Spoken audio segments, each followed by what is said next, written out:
This is Module 9, the Hierophant, and I'm your host, Michelle. So you want to get your stickers out, again, on your card.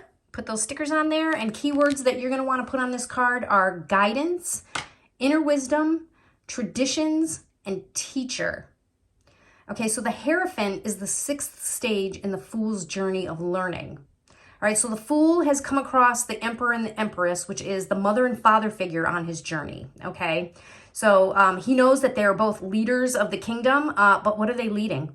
There's no structure here, so who built this structure that they're leading? All right, well, that would be the Hierophant. That would be this guy here, the Hierophant, okay? The Hierophant can also be known as the Pope or the Priest in other tarot card decks. The Hierophant is a high position of authority and power. He's a religious teacher, and he represents guidance, authority, and conformity, okay? Although the Empress and the Emperor, they lead and rule this kingdom, you know, the Emperor sometimes needs help and guidance also, so he goes to the Hierophant to ask for help. And yes, even leaders need help, so this is your guy here. This is your guy. All right, so I'm going to give you a breakdown of the Hierophant. All right, so he's basically a spiritual teacher and has anything to do with traditional aspects in life and rules.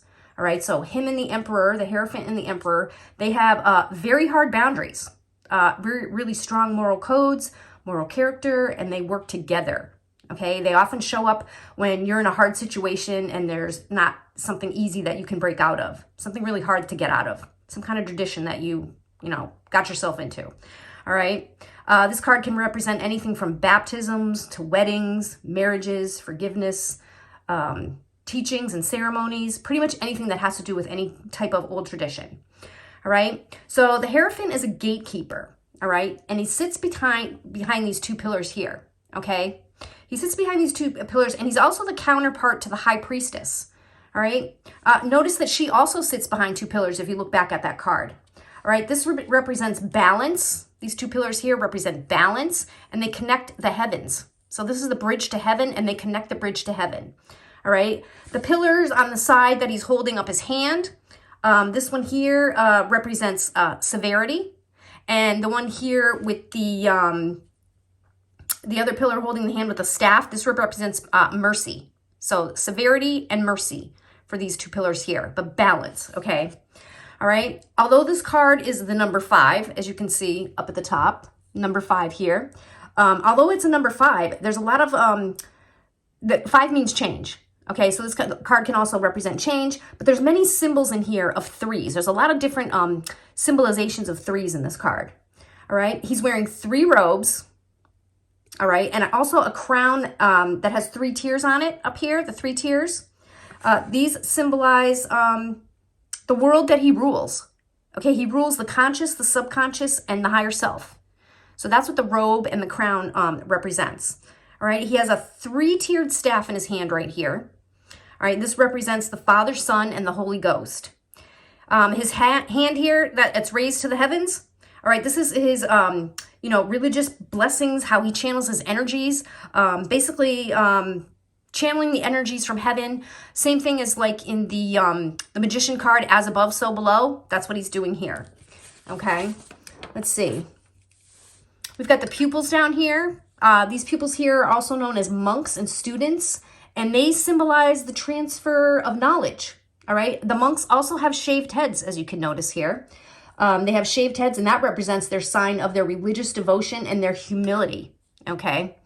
All right, let's see. The pupils, they have red roses and white lilies. You can see the red roses, and you can see the white lilies here.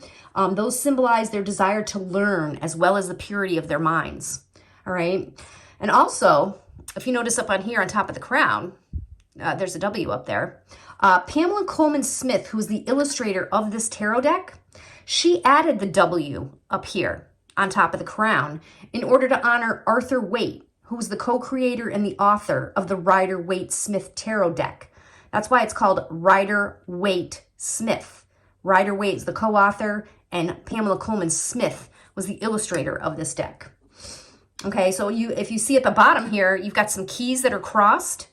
All right, these keys crossed on the floor, they represent the Hierophant's wisdom to unlock mysteries.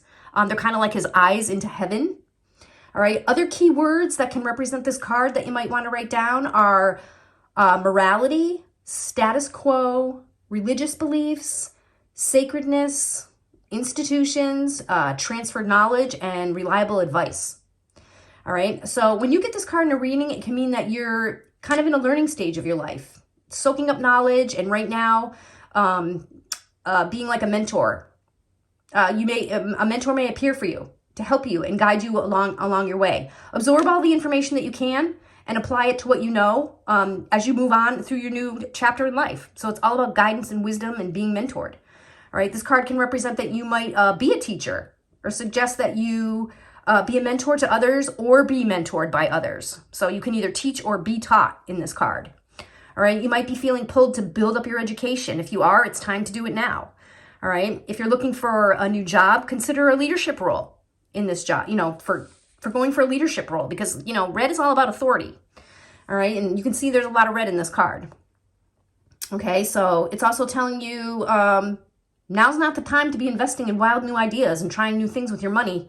Okay, manage your money correctly. Stick to traditional methods right now and avoid new investments and unconventional ways of making money, because you might get yourself into some trouble.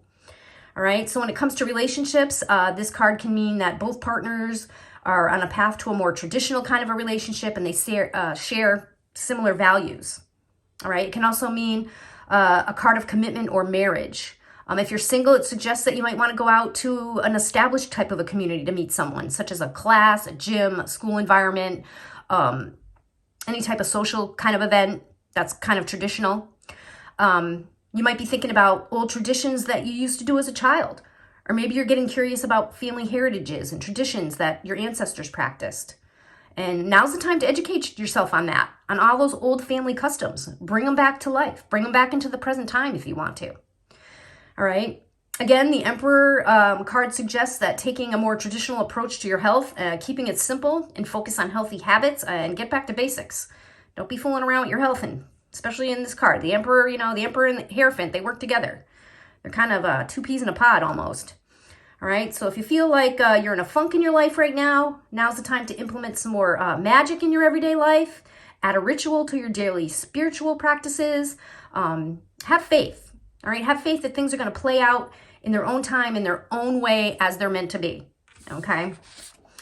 All right, well, that's quite a bit of information on the Hierophant card, and this doesn't even scratch the surface of it. Okay, but that's the basics of it. But for now, this is the conclusion of the Hierophant card and the 6th card in the learning stage of the Fool's Journey. So thank you for learning tarot with me, and I will see you in Module 10 for the Lover's card. Bye.